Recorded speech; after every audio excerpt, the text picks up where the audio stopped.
దేవుని యొక్క వాక్యాన్ని చూసుకుందాం. హెబ్రీలకు రాసినటువంటి పత్రికలో నుండి, హెబ్రీలకు రాసినటువంటి పత్రిక 11వ అధ్యాయము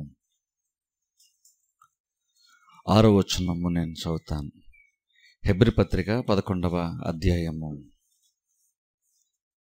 6వ వచనం. హెబ్రీ 11, 6వ వచనం. విశ్వాసము లేకుండా దేవునికి ఇష్టడయుండుట అసాధ్యము. దేవుని యొద్దకు వచ్చేవాడు ఆయన ఉన్నాడనియు, తన్ను వెదకు వారికి ఫలము దయచేవాడనియు నమ్మవలను గదా. గత కొన్ని వారం నుంచి మనము విశ్వాసం గురించి మనం చూసుకున్నాం. అందులో ఈ రోజున కూడా విశ్వాసం గురించి మరికొన్ని విషయాలు, విశ్వాసం గురించి అలాగున్నాయి, వాక్యము గురించి కొన్ని విషయాలు దేవుని యొక్క వాక్యం మనం చూద్దాం. దేవుని యొక్క వాక్యం సెలవిస్తున్న మాట ఏంటంటే, నీతిమంతుడు విశ్వాస మూలంగా జీవిస్తాడని వాక్యం సెలవిస్తుంది. దేవుడు మనం ఎలా బ్రతకాలని దేవుడు చిత్తము కలిగి ఉన్నాడు, నిర్ణయించాడంటే మనము విశ్వాసంలోనే బ్రతకాలన్నటువంటిది దేవుని యొక్క ఉద్దేశం. దేవుడు అనేక రకాలైనటువంటి జీవులను దేవుడు చేసినప్పుడు, చేపలేమో సముద్రంలో బ్రతకాలని, అలాగా ఒక్కొక్క దానికి ఒక రకమైన నిర్ణయం దేవుడు తీసుకొని దాని ప్రకారంగా దేవుడు ప్రతి కార్యాన్ని చేస్తూ వచ్చాడు. అలా చేస్తూ చేస్తూ మనిషిని కూడా దేవుడు చేశాడు. మనిషి పట్ల దేవుని యొక్క ఉద్దేశం ఏంటంటే, నీతిమంతుడు విశ్వాసం మూలంగా జీవిస్తాడు. అంటే మనము విశ్వాసంలో మాత్రమే మనము బ్రతుకుతామనేటువంటిది దేవుడు క్లియర్గా చెప్తున్నాడు. ఇప్పుడు చూడండి, ఆ మాట అర్థం చేసుకోవడం చాలా చాలా ప్రాముఖ్యం. విశ్వాసం అంటే అసలు మనం ఎందుకు ఉంచుతాం? చాలామంది ఏమనుకుంటారంటే, దేవుడి దగ్గర మంచి పేరు సంపాదించుకోవడానికి, ఏదో దేవుడు మనల్ని మంచిగా చూడడానికి విశ్వాసం ఉంచాలేమో అనుకుంటున్నాం. కానీ విశ్వాసం అంటే ఊరిని ఏదో దేవుడి దగ్గర నుంచి మంచి పేరు కొట్టేయడానికి ఒక లక్షణం మనకు ఉండాలి కాబట్టి అందుకోసం విశ్వాసం ఉంచుతాం మనం కాదు. విశ్వాసం అంటే దానికి ఒక ఉద్దేశం ఉంది, ఒక ఖచ్చితమైన ఉద్దేశం ఉంది. మనం విశ్వాసం ఉంచమన్నప్పుడు మనం దేని యందు విశ్వాసం ఉంచమంటుంటుంది ఆ క్లారిటీ మనకు ఉండాలి. నేను నమ్ముతానండి దేవుణ్ణి అంటే సరిపోదు. మనం రక్షణ పొందినప్పుడు యేసుక్రీస్తు రక్షకుడు అని నమ్మాము, ఆ రక్షకుడు మనం రక్షిస్తాడు అని నమ్మాము, రక్షణ పొందాము. ఆ మూమెంట్లో ఏంటంటే మనకు రక్షణ అవసరం, ఆయన రక్షకుడు, ఆయన ద్వారా మనకు రక్షణ వస్తుందని నమ్మాము, రక్షణ పొందాము. ఆ తర్వాత మన జీవితంలో మనము వెళ్ళేటువంటి ప్రతి సందర్భాల్లో కూడా మనకు అనేక రకాల అవసరతలు ఏర్పడుతుంటాయి. వాటి యందు మన విశ్వాసం ఉంచడం చాలా చాలా అవసరం. ఇప్పుడు అందుకని చూడండి, తరచుగా ఏంటంటే మనం విశ్వాసం ఉంచేటప్పుడు మన యొక్క విశ్వాసం యొక్క ఆబ్జెక్ట్ ఏంటి, గురి ఏంటో కూడా మనం తెలుసుకోవడం చాలా చాలా ఇంపార్టెంట్. ఊరిని గుడ్డిగా విశ్వాసం ఉంచేసాము అని అంటే సరిపోదు. నేను నమ్మాను అన్నప్పుడు నువ్వు దేన్ని కొరకు నమ్ముతున్నావు దేవుణ్ణి, అది మనము స్పష్టంగా చెప్పగలిగేటువంటి రీతిలో మన విశ్వాసం ఉండాలి. చాలామంది నమ్ముతున్నానని చెప్తాం, కానీ దేని గురించి నమ్ముతున్నాం అని అడిగినప్పుడు బేసిక్గా ఎవరు చెప్పలేరు చాలామంది. ఎందుకంటే మన క్రిస్టియన్లో మనకున్నటువంటి ఒక అలవాటు ఏంటంటే, నేను దేవుణ్ణి నమ్మాను, నేను దేవుణ్ణి నమ్ముతున్నాను అని చెప్పుకుంటూ బ్రతకడం మనకు అలవాటు. కానీ నమ్మాను అని చెప్పుకునేటప్పుడు నువ్వు దేని నిమిత్తము దేవుణ్ణి నమ్ముతున్నావు అంటే అర్థం ఏంటంటే, మన విశ్వాసం నాకు ఒక ఉద్దేశం ఖచ్చితంగా ఉండాలి. ఏదో ఒక కార్యము కొరకు మనం ఎదురు చూస్తున్నాం కాబట్టి మన విశ్వాసం ఉంచుతున్నాం. అందుకని చూడండి, విశ్వాసం ఊరిని ఏదో దేవుడి దగ్గర ఏదో పేరు కొట్టడానికి, ఏదో మంచి పేరు సంపాదించుకోవడానికో, లేదా నీకు విశ్వాసం ఉంది కాబట్టి నువ్వు మంచి విశ్వాసి అని దేవుడు జస్ట్ నీకు ఒక లేబుల్ ఇస్తాడని కాదు. బైబిల్లో మీరు చూడండి, దేవుడు యేసుక్రీస్తు ఎవరన్నా ఒక వ్యక్తి విశ్వాసం ఉంచినప్పుడు, వారి విశ్వాసాన్ని దేవుడు మెచ్చుకున్నప్పుడు, నీకు విశ్వాసం ఉంది, నీకు మంచి విశ్వాసం ఉంది, నీ విశ్వాసం గొప్పది కాబట్టి వెళ్ళరా అనలేదు దేవుడు. నీ విశ్వాసం అని చెప్పి నీ విశ్వాసాన్ని బట్టి నీకు జరుగునుగాక లేదా నీకు కలుగునుగాక అన్నాడు. అంటే చాలామంది విశ్వాసంతో వచ్చినప్పుడు వాళ్ళు ఏదో దేవుడి దగ్గర ఏదో మంచి పేరు సంపాదించుకొని ఎలాగైతే వచ్చారో అలాగే ఒట్టిచేలు తిరిగి వెళ్ళిపోవడానికి వాళ్ళు రాలేదు. వాళ్ళు విశ్వాసంతో వచ్చారు. యేసుక్రీస్తు వారి విశ్వాసమును ముద్ర వేసి అంగీకరించినప్పుడు దేవుడు వారి విశ్వాసం సంతోషిస్తున్నాడు. అక్కడితో ఆగిపోలేదు అది. వాళ్ళు ఏదైతే ఆశించి విశ్వాసం ఉంచి వచ్చారో ఆ కార్యం వాళ్ళు పొందుకుని వెళ్ళడం బైబిల్ మనం చూస్తాం. నీ విశ్వాసం గొప్పది అన్నప్పుడు, లేదా యేసుక్రీస్తు వారికి విశ్వాసాన్ని మెచ్చుకునేటప్పుడు వాళ్ళు ఏదో పొందుకుని వెళ్ళారు వాళ్ళు. అంటే ఏం చెప్తుందంటే, నువ్వు దేవుడి దగ్గరికి వెళ్ళినప్పుడు ఏదో దేవుడు నీకు మంచి విశ్వాసం ఉందిలే, నీ విశ్వాసం గొప్పదిలే, సరే ఇంకెళ్ళరా అంటడానికి కాదు. నీ విశ్వాసం దేవుడు అప్రూవ్ చేశాడంటే అర్థం ఏంటంటే నీ జీవితంలో కొన్ని కార్యాలు దేవుడు చేస్తాడు. ఆ కార్యాలు మనం పొందుకోవాలనుకుంటున్నాం కాబట్టే నాకు అవసరమైనంత విశ్వాసం ఉంది అనే మనం దేవుని దగ్గర ఆ పేరు సంపాదించడానికి, అంటే మన విశ్వాసాన్ని బట్టి అర్హతను పొందుకోవడానికి విశ్వాసం ఉంచడానికి ప్రయత్నం చేస్తున్నాం. ఎందుకంటే ఒకసారి దేవుడు కనుక అమ్మ నీకు విశ్వాసం ఉందని చెప్పాడంటే అర్థం ఏంటంటే నీ జీవితంలో కార్యము జరుగుతుందని అర్థం. అందుకని మన విశ్వాసం మనకు ఒక గురి ఉందంటాం. ఇక్కడ కూడా చూడండి, పౌలు మాట్లాడుతూ అక్కడ ఏం చెప్తున్నటువంటి చదవబడిన వాక్యంలో చెప్తున్న మాట అంటే, విశ్వాసం లేకుండా దేవునికి ఇష్టడైనట అసాధ్యం. విశ్వాసం లేకపోతే మనము దేవునికి ఇష్టంగా మనం బ్రతకలేం. ఇప్పుడు మనం అనుకుంటే వెంటనే దేవుడు మనల్ని ఇష్టపడాలంటే మన విశ్వాసం ఉంచాలనుకుంటాం. కానీ ఇక్కడ దేవుడు మనం జస్ట్ ఇష్టపడడానికి మన విశ్వాసం ఉంచాలని కాదు. నా కిందన చేస్తే దేవుని యొద్దకు వచ్చేవాడు ఆయన ఉన్నాడనియు తన వెతుకు వారికి ఫలము దయచేస్తాడు నమ్మవలన కదా. దేవుని దగ్గరికి వెళ్తాడు. ఎందుకు? మన విశ్వాసంతో వెళ్ళాలంటే ఆయన విశ్వాసంతో వచ్చేటువంటి వారికి ఫలమును దయచేస్తాడు. చూడండి, మన దేవుడు మేళ్లను జరిగించేటువంటి వాడు, మన దేవుడు మన అవసరాలు తీర్చేటువంటి వాడు. అందుకే దేవుడు విశ్వాసం ఉంచమని చెప్తున్నప్పుడు ఓ వ్యక్తి యొక్క జీవితంలో విశ్వాసం దేవుడు కనుగొన్నప్పుడు ఎందుకు సంతోషిస్తాడంటే, దేవుడు మన కోసం చాలా కార్యాలు చేద్దాం అనుకుంటున్నాడు, దానికి అవసరమైనటువంటి విశ్వాసం నీలో కనబడినప్పుడు దేవుడు హ్యాపీ ఫీల్ అవుతాడు. ఎందుకంటే చేసే మనసున్నటువంటి ఆయనకి నీలో విశ్వాసం కనబడినప్పుడు ఆయన అనుకున్నటువంటి ఉద్దేశము నీ జీవితంలో నెరవేర్చగలుగుతాడు. కాబట్టి దేవుడు హ్యాపీ ఫీల్ అవుతాడు. అందుకని ఇక్కడ విశ్వాసం లేకుండా దీనికి ఇష్టం అంటే అసాధ్యం. అందుకే ఉంది. ఊరినేదో దేవుడు ఇష్టపడాలి కాబట్టి మనం విశ్వాసం ఉంచినా కష్టపడని కాదు. విశ్వాసం ఉంచినప్పుడు దేవుడు ఇష్టపడతాడు. ఇష్టపడినప్పుడు మన జీవితంలో ఏదో ఒక మేలును దేవుడు చేస్తాడు. అందుకని పౌలు చెప్తాడు, దేవుని అంతకు వచ్చేవాడు ఆయన ఉన్నాడని తన్ను వెతికేటువంటి వారికి ఫలము దయచేస్తాడు. సరే, దేవుడు మంచి ఊళ్ళు ఇచ్చేటువంటి వాడు, దేవుడు ఫలమును దయచేసేటువంటి వాడు. అందుకని మనం గుర్తుపెట్టుకోవాలి, మన ఊరిని ఏదో క్యాజువల్గా వచ్చేసి ఏదో రకంగా విశ్వాసం ఉంచేసి దేవుడి దగ్గర మంచి పేరు సంపాదించుకోవడం విశ్వాసం ఉంచుతున్నాం అని కాదు. గుర్తుపెట్టుకోండి, నేను నమ్మానని చెప్పుకున్నప్పుడు నీ నమ్మకం దేన్ని బట్టి నువ్వు నమ్ముతున్నావు, దేని కొరకు నమ్ముతున్నావు అనేటువంటి క్లారిటీ, స్పష్టత మన మనసులో మనకి ఉండాలి. దేవుని వద్దకు వచ్చేవాడు ఫలము దయచేస్తాను నమ్మాలని. సరే, నువ్వు దేవుని దగ్గర ఉన్నది ఆశిస్తున్నప్పుడు అక్కడ విశ్వాసం ఉంచడం స్టార్ట్ చేస్తావు. ఎందుకంటే నువ్వు దేవుని దగ్గర ఉన్నది ఆశిస్తున్నావు, ఆ ఫలం పొందుకోవాలని ప్రయత్నం చేస్తున్నావు, అందుకోసం విశ్వాసం ఉంచుతున్నావు. ఇప్పుడు ఏమైందంటే నీ విశ్వాసానికి ఒక గురి ఉంది. ఏంటి గురి అంటే దేవుని దగ్గర నేను పొందుకోవాలి. ఆ గురితో మనం విశ్వాసం స్టార్ట్ చేస్తున్నాం. ఆ గురి ఉంది కాబట్టి విశ్వాసం ఉంచడానికి కొంచెం కష్టమైనా సరే అనేక రకాలుగా మనం ప్రయత్నం చేస్తుంటాం. అందుకనే విశ్వాసం గురించి తెలుసుకోవడం అందుకనే అంత ప్రాముఖ్యం. విశ్వాసం ఉంచడం అందుకనే ప్రాముఖ్యం. క్యాజువల్గా కార్యాలు జరిగిపోతాను అనుకోకూడదు. చూడండి, విశ్వాసం ఉంచుతాం అనుకున్నప్పుడు దేని మీద మనం విశ్వాసం ఉంచుతాం, దేని మీద విశ్వాసం కూడా ఆలోచించాలి.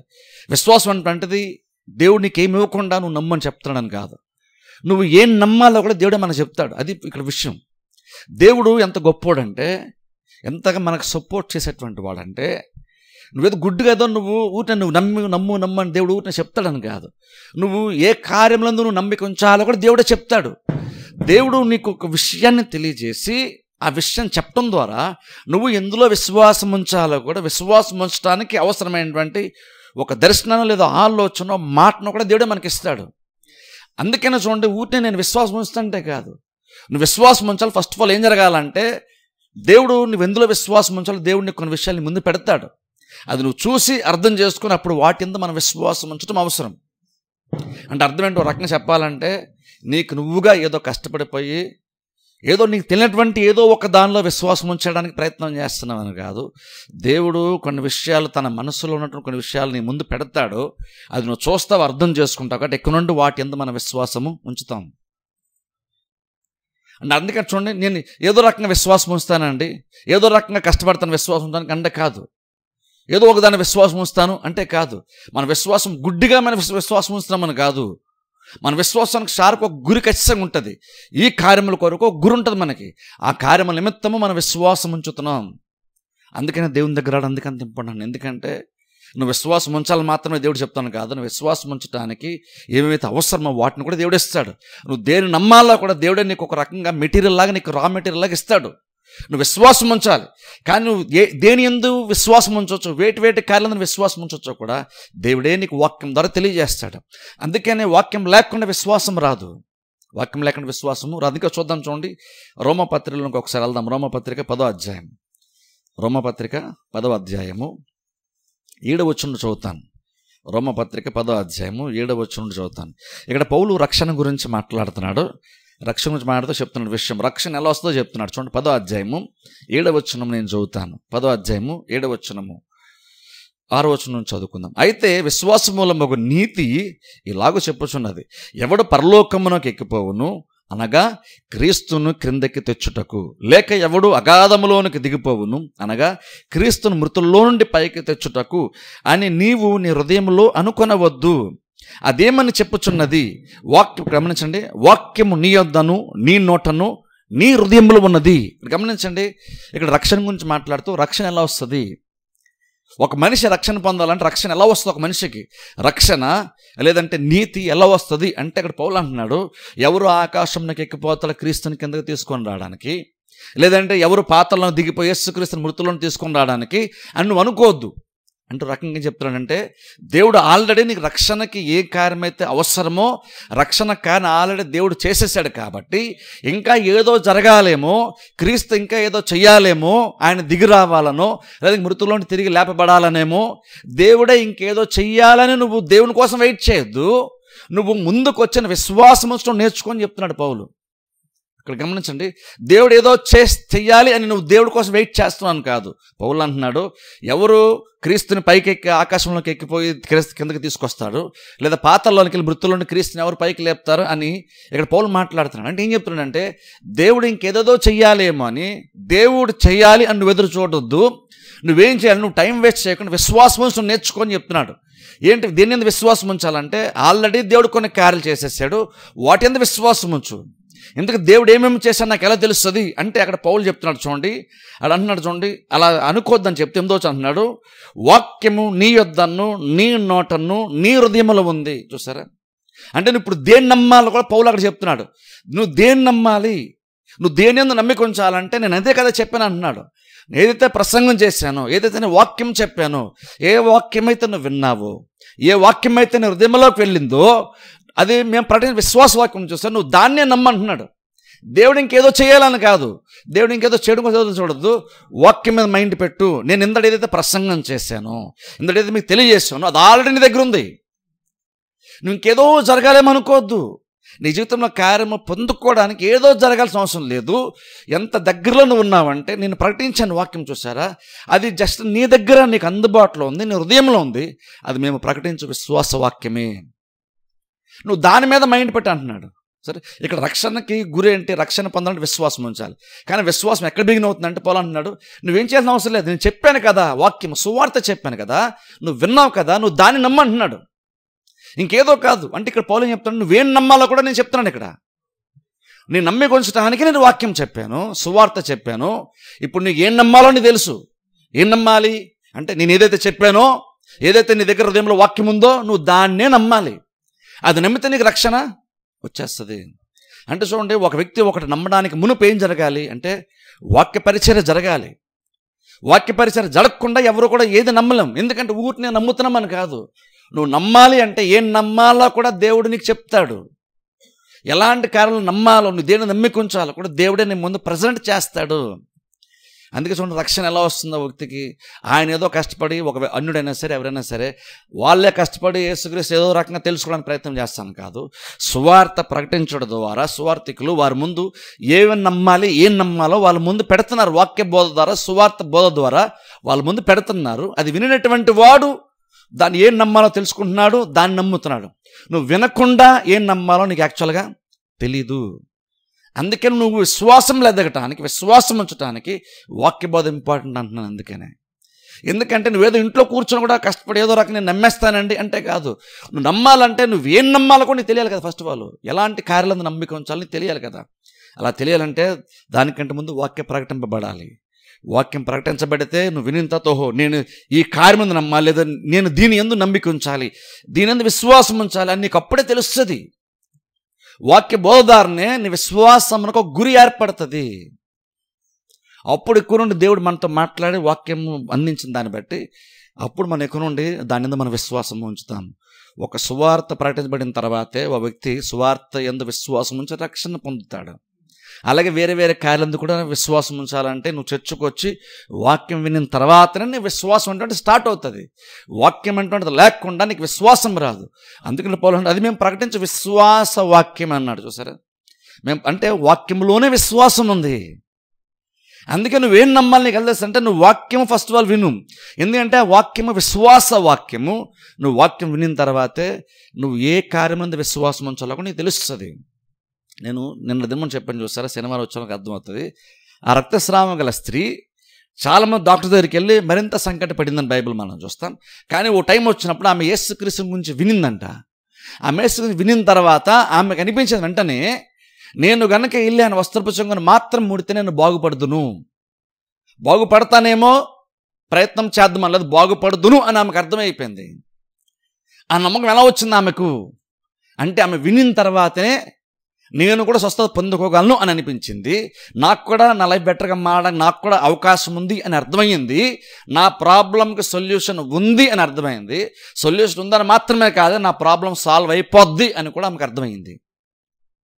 అది ఎలా వచ్చింది? అది ఆమె యేసు గురించి విని అని బైబిల్లో చూస్తాం. ఆ తర్వాతే విశ్వాసం అంటే ఆమె హృదయంలో పనిచేయడం స్టార్ట్ అయింది. అంటే దీన్ని బట్టి ఆలోచించండి, మనం తరచుగా చర్చకు రాకుండా, సిస్టమేటిక్గా చర్చకు రాకుండా, సిస్టమేటిక్గా వాక్యం అనుకుండా నేను విశ్వాసంలో కొనసాగుతాను అనుకుంటే నువ్వేదో విశ్వాసం అంటే ఇంకేదో గుడ్డిగా ఏదో ఊహించుకొని బతుకుతున్న విశ్వాసం అని. కానీ యాక్చువల్ వాక్యం లేకుండా నీకు విశ్వాసం యాక్చువల్గా రాదు. ఎందుకంటే మేము ప్రకటించే విశ్వాస వాక్యమే, వాక్యంలో విశ్వాసం ఉంటుంది. నువ్వు వాక్యం విన్నప్పుడే నువ్వేం నమ్మాలో కూడా నీకు దేవుడు తెలియపరుస్తున్నాడు. ఎందుకంటే దేవుడు చెప్పకుండా నీకు నమ్మకం యాక్చువల్గా రాదు. ఎందుకంటే దేవుడు చెప్పలేదు అనుకోండి, నువ్వేం నమ్ముతావు, ఏమేమి నమ్ముతావు, దేవుడు ఏం చేస్తా నీకు ఎలా తెలుస్తుంది? అందుకని వాక్య ప్రకటన ఇంపార్టెంట్. అందుకని పౌలు అలా మాట్లాడిన తర్వాత ఆ కొంచెం ఇంక కింద చదువుతాను చూడండి. అందుకనే ఇక్కడ పౌలు మాట్లాడుతూ అంటాడు, 16వ వచనం చదువుతాను చూడండి. 16 అదే రోమపత్రిక 16వ వచనం. కాగా వినుట వలన విశ్వాసము, ఒకసారి 14వ వచనం చదువుతాను చూడండి. 14వ వచనం, వారు విశ్వసింపని వానికి ఎట్లు ప్రార్థన చేయదు. అక్కడ గమనించండి, మాటతో చూడండి. విశ్వసింపని వానికి ఎట్లు ప్రార్థన చేయదురు, వినని వారిని ఎట్లు విశ్వసించుదురు, ప్రకటించువాడు లేకుండా వారెట్లు విందురు, ప్రకటించువారు పంపబడని యెడల ఎట్లు ప్రకటించుదురు. సరే గమనించండి, ఎన్ని విషయాలు చెప్తున్నా తెలుసా? అంటే వాళ్ళు రక్షణ పొందాలంటే దేవుని రక్షించి ప్రభువుని అడగాలి కదా. అంటే దేవునికి ప్రార్థన చేయాలి. ప్రార్థన చేయాలంటే ఎలా ప్రార్థన చేస్తారు? వాళ్ళు నమ్మకుండా ఎలా ప్రార్థన చేస్తారు? కాబట్టి ప్రార్థన చేయాలంటే ప్రార్థన చేయడానికి ప్రేరేపించాల్సింది విశ్వాసము. ఆ విశ్వాసం రావాలంటే ఏం చేయాలంటే వాళ్ళు వినాలి కదా. వినాలంటే ఎవరో ఒకరు బోధించాలి. అప్పుడే కదా వాళ్ళు వింటారు, అప్పుడే కదా విశ్వాసం వస్తారు, అప్పుడే కదా మరొక ప్రార్థన చేస్తారు. కాబట్టి వాళ్ళకి బోధింపడాలంటే బోధించేవాడు కూడా ఉండాలి కదా. బోధించేవాడు పంపబడకుండా వాళ్ళు ఎలా వింటారు? వాళ్ళు ఎలా వినకపోతే వాళ్ళు దేనిని నమ్మికుంచాలో వాళ్ళకి ఎలా తెలుస్తుంది? దేనిని నమ్మికుంచాలో వాళ్ళకి తెలియకపోతే వాళ్ళు ఎలా ప్రార్థన చేస్తారు దేవునికి? సరే, బేసిక్ పౌలు ఏం చెప్తారంటే బోధ ఎంత ఇంపార్టెంట్ చెప్తున్నాడు ఇక్కడ. వాక్యం బోధన ఎంత ఇంపార్టెంట్ చెప్తున్నాడు. ఎందుకంటే అక్కడే ప్రతిదీ స్టార్ట్ అవుతుంది. విశ్వాసం ఖచ్చితంగా దేవుని ఇంప్రెస్ చేస్తుంది, దేవుని ఎక్కలేని సంతోషం తీసుకొస్తుంది. మనకు ఒక వ్యక్తి యొక్క జీవితంలో విశ్వాసం ఉంటే దేవుడు చాలా చాలా హ్యాపీ ఫీల్ అవుతాడు. కానీ అది ఎక్కడ ప్రారంభం అవుతుంది తెలుసా? అది వాక్య బోధ దగ్గర స్టార్ట్ అవుతుంది. వినకుండానే విశ్వాసం ఎదుగుతామని అనుకోవద్దు. వినకుండా విశ్వాసంలో మనం ఎదగలేం. అందుకని విశ్వాసం అంత ప్రాముఖ్యం. అందుకని చూడండి, అందుకనే దేవుడు కూడా చాలా విషయాలు మనకి బయలుపరచడానికి ఇష్టపడతాడు తెలుసా? దేవుడు మనకి వాక్యం అంటున్నాడు, దూరనే ఒక వ్యక్తి అనుకున్నటువంటి విషయాలు బోధిస్తున్నాను కాదు. వాక్యం యాక్చువల్ ఏం చేస్తుందంటే నీకు సహజంగా అర్థం కానటువంటి విషయాలు, నీకు సహజంగా అందనటువంటి విషయాలు వాక్యం ద్వారా దేవుడు నీ ముందు కొన్ని విషయాలు పెడతాడు. ఎందుకంటే దేవునికి మన గురించి ఉన్నతమైనటువంటి తలంపులు దేవుడికి ఉన్నాయి. బేసిక్గా వాక్య బోధ అంటే ఏంటో తెలుసా? దేవుడు ఏమనుకుంటున్నాడో తన్ను తాను నీకు బయలుపరుచుకుంటున్నాడు. దేవుని యొక్క మనసులో తన ప్రజల యొక్క స్థితిని ఎలా మార్చాలనుకుంటున్నాడో, వాళ్ళు ఎలా ఉండాలని దేవుడు ఆశపడుతున్నాడో వాక్యం ద్వారా దేవుడు తన ప్రజలకు తెలియజేస్తాడు. ఎందుకంటే దేవుడు చాలా కార్యాలు దేవుడు చేసేసాడు. ఇప్పుడు ఏంటంటే అవి చేయడం ఇంపార్టెంట్ కాదు, అవి నీకు తెలియపరచబడటం ఇంపార్టెంట్. అందుకని చూద్దాం చూడండి, కొరింథీయులకు రాసినటువంటి మొదటి పత్రికలోనికి వెళ్దాం. ఒకసారి కొరింథీయులకు రాసినటువంటి మొదటి పత్రిక 2వ అధ్యాయంలోనికి వెళ్దాం. కొరింథీయులకు రాసినటువంటి మొదటి పత్రిక 2వ అధ్యాయము, కొరింథీయులకు రాసినటువంటి మొదటి పత్రిక 2వ అధ్యాయము 9వ వచనం చదువుతాను. కొరింథీయులకు రాసిన మొదటి పత్రిక 2వ అధ్యాయము 9వ వచనం చదువుతాను. ఇందును గూర్చి దేవుడు తన్ను ప్రేమించు వారి కొరకు, గమనించండి, దేవుడు తన్ను ప్రేమించు వారి కొరకు ఏవి సిద్ధపరిచెనో అవి కంటికి కనబడలేదు, చెవికి వినబడలేదు, మనుష్య హృదయమునకు గోచరము కాలేదు అని వ్రాయబడినది. గమనించండి, ఇక్కడ పౌలు చెప్తున్నాడు, దేవుడు తను ప్రేమించేటువంటి వారికి దేవుడు ఏమి సిద్ధపరిచెను. ఆ సిద్ధపరిచిన మాట మనసులో స్థిరపరచుకోండి. బైబిల్ ఇక్కడ పౌలు చెప్తున్న మాట ఏంటంటే దేవుడు మన కొరకు కొన్ని సిద్ధపరిచాడు అంటున్నాడు. ఇప్పుడు చూడండి, అది మనం దాన్ని మనం మనసులో స్థిరపరచుకోవడం చాలా ఇంపార్టెంట్. మనం ఏమనుకుంటున్నామంటే దేవుడు పెద్దగా మనల్ని పట్టించుకోవట్లేదు, దేవుడు మన కోసం ఏం ప్రిపేర్ చేయట్లేదు, అసలు దేవుడికి ఎటువంటి ప్లాన్స్ మన గురించి లేదు, అసలు దేవుడు మనల్ని పెద్దగా పట్టించుకోవట్లేదు ఏమంటే చాలామంది విశ్వాసులు సైతం ప్రవర్తిస్తుంటాం. కానీ బైబిల్లో పౌలు చెప్తున్న మాట ఏంటంటే దేవుడు తను ప్రేమించే వారికి ఏవి సిద్ధపరిచాను. సరే, అంటే అర్థం ఏంటంటే దేవుడు ఆల్రెడీ నీ కోసం కొన్ని ప్రిపేర్ చేసి భద్రపరిచుంచాడు. చాలా ఇంపార్టెంట్ తెలుసా. అంటే అర్థం బేసిక్గా ఇప్పుడు నీకు ఏదైతే అవసరం అనుకుంటున్నావో, ఏదైతే నీకు లోటు ఉందనుకుంటున్నావో, ఏదైతే లేముందనుకున్నావో అది ప్రపంచంలో ఎక్కడ లేదని కాదు. అది బహుశా నీకు కనబట్టలేదు కానీ అది ఖచ్చితంగా ఎక్కడో దగ్గరది ఉంది. ఎందుకు ఉందని గ్యారంటీగా చెప్తామంటే దేవుడు సిద్ధపరిచని బైబిల్ చెప్తుంది. తన్ను ప్రేమించేటువంటి వారికి ఏవి సిద్ధపరిచానో దేవుడు కొన్ని సిద్ధపరిచాడు. కాకపోతే ప్రాబ్లం ఏంటంటే ఇక్కడ దేవుడు సిద్ధపరిచాడు కానీ నమ్మడం కష్టం. ఎందుకో తెలుసా, అవి కంటికి కనబడవు, చెవికైతే వినబడదు, మనిషి యొక్క హృదయమునకైతే గోచరము కాదు. దేవుడు చాలా సిద్ధపరిచాడు. గమనించాను, ఇక్కడ దేవుడు చాలా సిద్ధపరిచాడు. కాకపోతే మనకేంటంటే అసలు దేవుడు మన గురించి ఏం పట్టించుకోవడం, అసలు దేవుడు మనకేం ప్లాన్ చేయలేదు, రేపు నాకు వచ్చే అవసరత గురించి దేవుడి దగ్గర ఉంది అన్న ఆలోచన కూడా చాలా సందర్భాల్లో మనకు రాదు. నీకు రేపేంటి అవసరం అవుతుందో అది ఖచ్చితంగా దేవుని దగ్గర ఉందని నీకు అర్థమైతే ఆ రేపటి దినం కొరకు నువ్వు ఈ రోజు నుంచి విశ్వాసం నుంచి ప్రయత్నం మనం చేస్తాం కదా. దేవుడి దగ్గర ఆల్రెడీ ఉందని నీకు అర్థమైతే నీ కోసం దాన్ని దేవుడు రెడీ చేశాడంటే తను ప్రేమించిన వారి కొరకు దేవుడు సిద్ధపరిచాడంట. అంటే దేవుడి దగ్గర చాలా ఉన్నాయని కాదు, నీకు అవసరమైనటువంటి దేవుని దగ్గర దేవుడు రెడీగా ఉంచాడు. నీకు అవసరమైన దాని గురించి దేవుడి దగ్గర ఉంది. నీకు అవసరమైనది నీ దగ్గర లేదు కానీ దేవుని దగ్గర అది ఉంది. కాకపోతే ప్రాబ్లం ఏంటంటే అది కంటికి కనబడదు, చెవికి కనబడదు, మనిషి హృదయం నాకు అది గోచరమో కాదు. అయితే ఇక్కడ పౌలు ఎవరి గురించి చెప్తున్నాడు? ఈ మాట కంటికి కనబడదు, చెవికి కనబడదు, మనిషి హృదయానికి గోచరం కాదన్నప్పుడు అన్యుల కోసం చెప్తున్నాడు. అది మనకు కనబడదని కాదు. దేవుడు కనబడకుండా నాకు సిద్ధపరిచింది, నాకు కనబడకుండా చేస్తే యూజ్ ఏంటి? దేవుడు నా కొరకు సిద్ధపరిచింది నాకు అర్థం కాకపోతే నాకు యూజ్ ఏంటి? దేవుడు నాకు సిద్ధపరిచింది నేను చూడలేకపోతే, నేను వినలేకపోతే నాకు యూజ్ ఏంటి? అప్పుడు సిద్ధపరచడం వల్ల యూజ్ ఏముంటుంది? కానీ ఇక్కడ పౌలు ఏం మాడతానంటే అవి కనబడవు. ఎవరికి కనబడవంటే అన్యులకు కనబడవు. అందుకని తలదోషంలో అంటున్నాడు చూడండి, అక్కడ 10వ వచనంలో మనకైతే దేవుడు వాటిని తన ఆత్మ ద్వారా బయలుపరుచున్నాడు. చాలామంది ఆ పై వచనంతో అయిపోతారు. బేసిక్గా చాలామందికి ఏమో దేవుడు కార్యాలు అర్థం కాదు ఉన్నప్పుడు ఈ వచనం తీస్తారు చాలామంది. దేవుడు చేసే మనకి ఎవరికి అర్థం కాదండి, మనకంటే కనబడదు, వినబడదు, హృదయానికి గోచరం కాదంటే వెంటనే దేవుని స్తోత్రం అందరూ అంటాం. కానీ పౌలు ఎవరి కోసం చెప్పాడు ఆ మాట? కనబడదు, వినబడదు, అర్థం కాదన్నది విశ్వాస గురించి చెప్పట్లేదు, అన్యుల గురించి చెప్తాడు ఆ మాట. అన్యులకి అది అర్థం కాదు. ఒక సాధారణమైనటువంటి మనిషికి, ఒక నార్మల్ మనిషికి అర్థం కాదు అది. ఒక నార్మల్ మనిషికి అర్థం కాదు అది. కానీ పౌలు అన్నాడు ఇక్కడ మనకైతే అంటున్నాడు. సరే, అంటే పైన విశ్వాసం గురించి మాట్లాడలేదు పౌలు. అక్కడ పౌలు ఎవరి గురించి మాట్లాడేది? నార్మల్ మనిషి గురించి. అంటే ఇంగ్లీష్ న్యాచురల్ మ్యాన్స్, అంటే సహజమైనటువంటి మనిషికి దేవుడు ఏమి సిద్ధపరిచాడో అది కంటికి కనబడదు, చెవికి కనబడదు, మనిషి గోచరం కాదు. అందుకనే మనుష్యులు ఏంటంటే వాటి వెనకాల వెళ్తారు, దేవుడి వెనకాల వాళ్ళు వెళ్ళరు. కానీ పౌలు అంటున్నాడు కానీ మనకైతే అలా కాదు. అంటే అర్థం ఏంటంటే కనబడినటువంటి వాళ్ళు మనం కాదు, అర్థం కాదు మనకు కాదు, వినబడింది మనకి కాదు, మనకైతే దేవుడు వాటిని తన ఆత్మ ద్వారా బయలుపరుస్తాడు. అంటే పౌలు చెప్తాడంటే కనబడింది, వినబడింది, అర్థం కాంది అన్యులకు కానీ విశ్వాసులకి కాదు. విశ్వాసులు దేవుడైతే ఏం చేస్తాడంటే తన ఆత్మ ద్వారా దేవుడు వాటిని బయలుపరుస్తాడు. అందుకని చర్చ రావడం ఇంపార్టెంట్ అంట. ఎందుకంటే నేను చెప్పిన చూసారు, విశ్వాసం ఉంచాలి కరెక్టే, కానీ నువ్వు దేనికోసం విశ్వాసం ఉంచుతున్నావు అది నీకు ఎలా తెలుస్తుంది? నీకు ఎలా తెలుస్తుంది? నువ్వు ఒక కార్యం దేవుడి దగ్గర ఉంది, అది నీ కోసమే దేవుడు రెడీగా ఉంచాడు, నీ కోసం సిద్ధపరిచాడు అని నీకు ఎప్పుడు తెలుస్తుంది? నీకు అది చెప్పేటువంటి వాళ్ళు ఎవరో ఉండాలి కదా, అది నువ్వు వినాలి కదా, నీకు అది అర్థం అవ్వాలి కదా. అప్పుడే కదా ఒకటి ఉందని నీకు అర్థమవుతుంది, అప్పుడే కదా నువ్వు ఆ ప్లేస్కి వెళ్ళి దాన్ని నువ్వు సంపాదించుకోగలుగుతావు. సపోజ్ అన్న ఎవరో ఒకరు నీ పేరు నువ్వు 10 లక్షలు ఫిక్స్డ్ చేశారు అనుకున్నావు. అది ఏ బ్యాంకులో చేశారో తెలియదు, ఎక్కడ చేశారో తెలియదు, ఎలా చేశారో తెలియదు, కానీ ఖచ్చితంగా నీ పేరు ఉందని తెలుసు. యూజ్ ఉంటుందా మనకప్పుడు? ఒక నిజంగా ఎవరైనా నా కోసం కనుక ఏదైనా ప్రిపేర్ చేశారన్నప్పుడు ఖచ్చితంగా అది ఏదో రకంగా ఆ వ్యక్తి నాకు దాన్ని కమ్యూనికేట్ చేయకుండా, నాకు అది ఎక్కడో చెప్పకుండా, నాకు అడ్రస్ ఇవ్వకుండా, ఏంటి డీటెయిల్స్ ఎంతో కొంత నాకు చెప్పకుండా నా కోసం ఎంత రెడీ చేసి ఉంచినా సరే దానివల్ల పెద్ద నాకు యూజ్ ఏమీ ఉండదు. మరి దేవుడు అంత అజ్ఞాన సిద్ధపరిచాడు కానీ అవి నీకు కనబడవు అని చెప్పడానికి కాదు. దేవుడు సిద్ధపరిచాడు, అది అందరికీ అర్థం కాదు. కానీ ఒక విశ్వాసం ఏం చేస్తాడంటే, దేవుడు చాలా నా భవిష్యత్తు గురించి, నా రేపటి దినము గురించి దేవుడు చాలా ఆలోచించాడు, ఆయన చాలా రెడీ చేశాడు, అర్థమైంది. కాబట్టి అది ఏమేమి చేశాడు నా గురించి దేవుడు ఏమి రెడీ చేసి ఉంచాడు. నాకు నార్మల్గా ఇంట్లో కూర్చుంటే నాకు తెలియదు. అందుకని ఏం చేస్తామంటే చర్చికి వచ్చినప్పుడు మాట్లాడేటువంటి దేవుడు ఏం చేస్తాడంటే కొన్ని విషయాలు రివీల్ చేస్తాడు, బయలుపరుస్తాడు. ఏం బయలుపరుస్తాడంటే నీ గురించి ఆయన ఏమనుకుంటున్నాడు, నీ జీవితంలో ఏం చేద్దాం అనుకుంటున్నాడో దేవుడు బయలుపరుస్తాడు. అది ఒక సహజమైన మనిషికి అయితే అర్థం కాదు. కానీ చర్చకొచ్చి వాక్యం వినేటప్పుడు దేవుడు తన ఆత్మ ద్వారా వాటిని బయలుపరుస్తాడు. అది బయలుపరచదు నేను కూడా కాదు, యాక్చువల్ బోధించేవాడు కూడా బయలుపరచడు. నీకు దేవుడు తన ఆత్మ ద్వారా నీకు దేవుడు బయలుపరుస్తాడు, నీకు బయలుపరుస్తాడు. అంటే చూడండి, దేవునికి మన లైఫ్ గురించి దేవునికి చాలా క్లారిటీ ఉంది. దేవుడు ఆల్రెడీ కొన్ని రెడీ చేశాడు.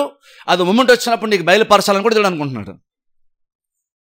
అందుకే ఇప్పుడు చూడండి, ఎప్పుడైతే నీకు అలా దేవుడు ఆ బయలుపరుస్తాడో, ఓహో దేవుడు నా జీవితంలో ఇది చేద్దాం అనుకుంటున్నాడు అని నీకు ఎక్కడ నుండి అర్థమైంది. కాబట్టి ఇక్కడ నుండి ఏదైతే దేవుడు బయలుపరిచాడో అది పొందుకోవడానికి అవసరమైన విశ్వాసం మనం ఉంచుతున్నాం. అంటే ఇప్పుడు ఏం జరిగింది, దేవుడికి బయలుపరిచిన తర్వాత నీ విశ్వాసానికి ఒక గురి ఇప్పుడు ఏర్పడింది. అది ఎప్పుడు ఏర్పడింది ఆ గురి అంటే, దేవుడు వాక్యం ద్వారా నీకు కొన్ని విషయాలు బయలుపరిచిన తర్వాత నీకు విశ్వాసం గురి ఏర్పడింది. విశ్వాసం మనం రెడీ అవుతున్నాం. కాదు ఇప్పుడు ఏం విశ్వాసం ఉంచాలి, ఏ కార్యం విశ్వాసం ఉంచాలంటే చర్చకు వచ్చినప్పుడు దేవుడు కొన్ని విషయాలు తెలియజేస్తున్నాడు.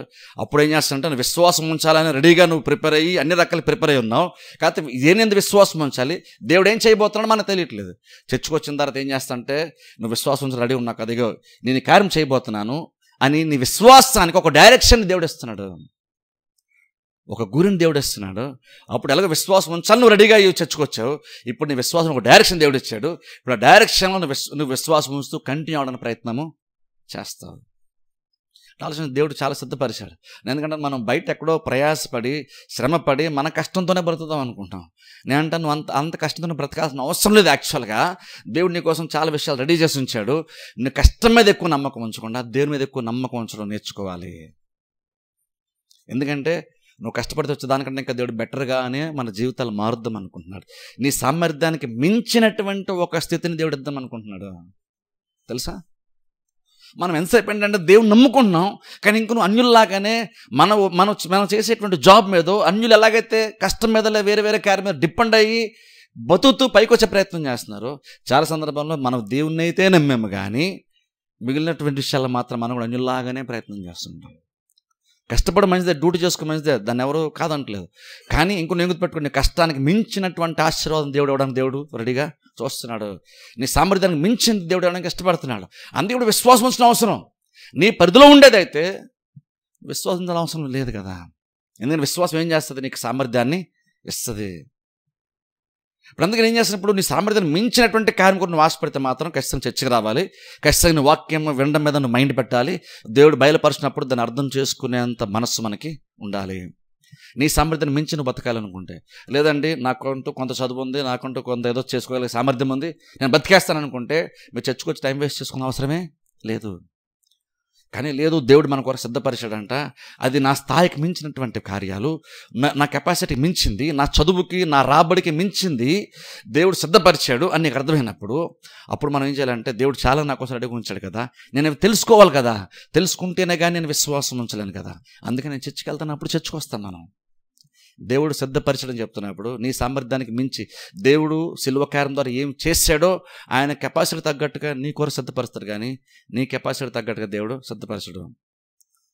మన పిల్లలకి ఏదైనా మనం కనుక కొనాలనుకుంటే పిల్లల కెపాసిటీ తగ్గట్టు కొంటాం, మన కెపాసిటీ తగ్గట్టు కొంటాం మనం, అవునా కదా. మనం పిల్లలు కొనేటప్పుడు అడిగే చిన్నాడు కదా, అడిగి ఇది ఎక్కువ అని మనం అనుకోం. వాళ్ళు చిన్న పిల్లలైనా సరే, వాళ్ళు నెలల పిల్లలైనా సరే, మనం వాళ్ళకి ఏ చిన్నది కొనాలనుకున్నా సరే మన కెపాసిటీ తగ్గట్టు కొనే ప్రయత్నం చేస్తాం. అది వాళ్ళకి అర్థమవుతుందా లేదన్నది తర్వాత సంగతి. కానీ మనం కొనేటప్పుడు మాత్రం మన కెపాసిటీ తగ్గట్టే వాళ్ళకి బెస్ట్గా చేద్దాం అనుకుంటాం. వాళ్ళకి అర్థం కాదు చాలా సందర్భాల్లో, కానీ మనం చేసేటప్పుడు మాత్రం అలాగనే చేస్తాం మనం, అవునా కదా. మరి అలాంటప్పుడు మనకంటే మన పరలోక తండ్రి ఇంకా శ్రేష్టమైన అంటాడు అన్నప్పుడు ఖచ్చితంగా ఆయన తండ్రి అయితే, నువ్వు ఆయన బిడ్డ అయితే ఖచ్చితంగా నీ కెపాసిటీకి మించినటువంటి దానిలో దేవుడు రెడీ చేసి ఉంచుతారు కదా. కథ నీకు అర్థం కాదు కాబట్టి విశ్వాసం ఉంచడం కష్టం. అందుకని చర్చకు వస్తున్నాం, అందుకని వాక్యం వింటున్నాం. వాక్యం ఏం జరుగుతుందంటే దేవుడు ఎంత గొప్పగా మన కొరకు రెడీ చేసి ఉంచాడో అర్థమవుతుంది. అలా అర్థం చేసినప్పుడు అర్థమయ్యే విషయం ఏంటంటే అది మన కెపాసిటీ ఖచ్చితంగా మించింది. అందుకని మన విశ్వాసం ఉంచడానికి మన ప్రయత్నం చేస్తాం. ఎందుకంటే విశ్వాసం వలన అయితేనే అది సాధ్యం కాబట్టి. ఇంకో వాక్య భాగం చూద్దాం. చూడండి, ఎఫెసీయులకు రాసిన పత్రికలోకి వెళ్దాం ఒకసారి. ఇక్కడ కూడా పౌలు సిద్ధపరచడం గురించి మాట్లాడుతున్నాడు. ఎఫెసీయులకు రాసినటువంటి పత్రిక 1వ అధ్యాయము 3వ వచనం చదువుతాను. ఎఫెసీయులకు రాసినటువంటి పత్రిక 1వ అధ్యాయము 3వ వచనం నేను చదువుతాను.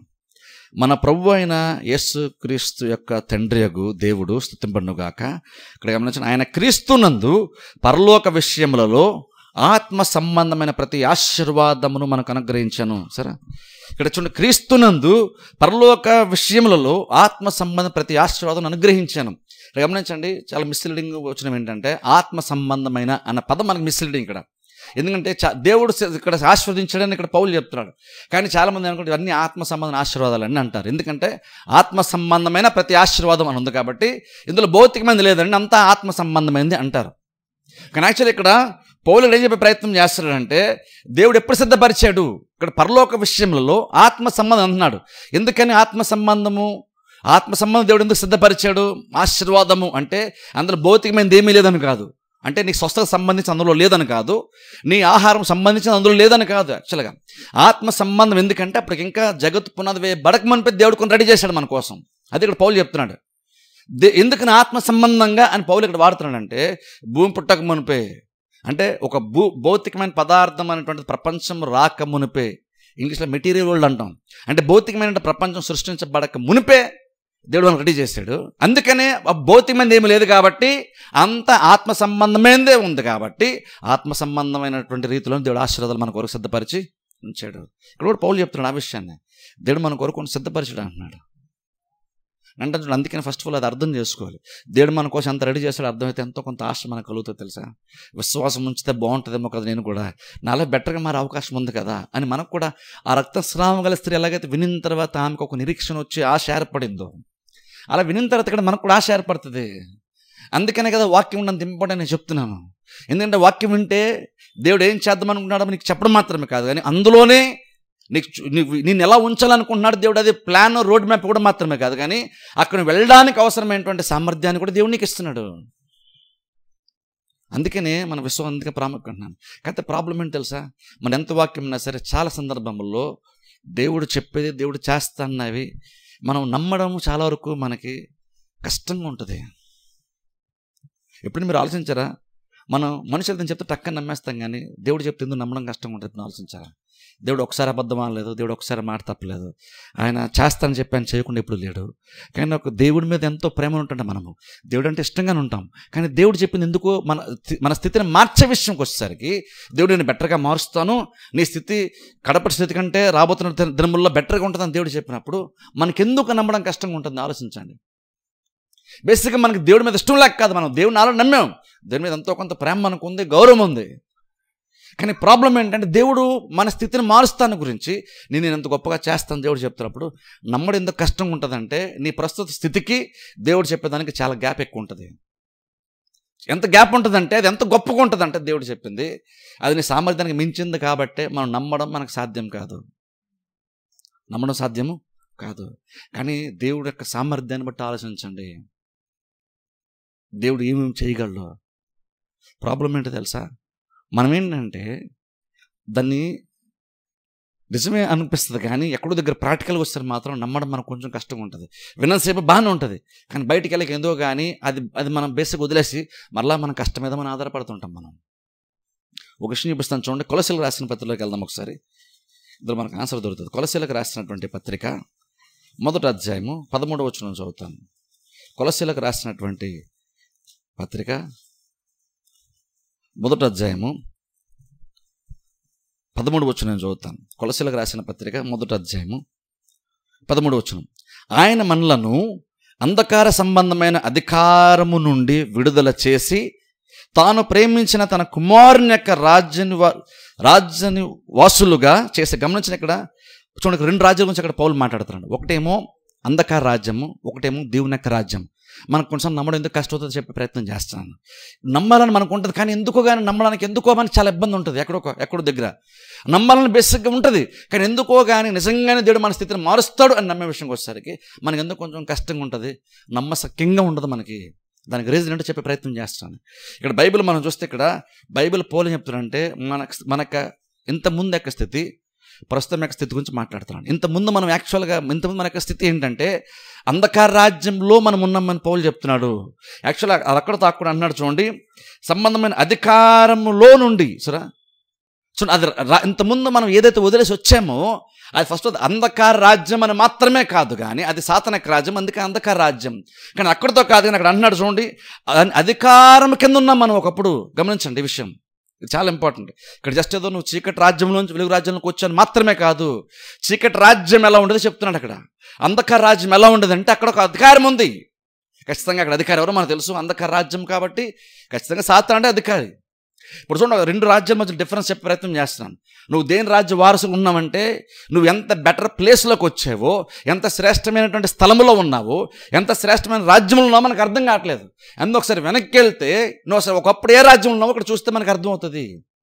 అది అంధకార రాజ్యం మాత్రమే కాదు, అంధకారంలో అధికారం ఉంది అంటారు. చెప్పండి, నువ్వు ఒక అంధకారంలో ఉండడం మాత్రమే కాదు, కానీ ఒక సాతాను యొక్క పెత్తనం కింద వాడి యొక్క కంట్రోల్లో ఉన్నావు. యాక్చువల్గా చెప్పాలంటే వాడి అధికారం కింద ఉన్నాం మనం.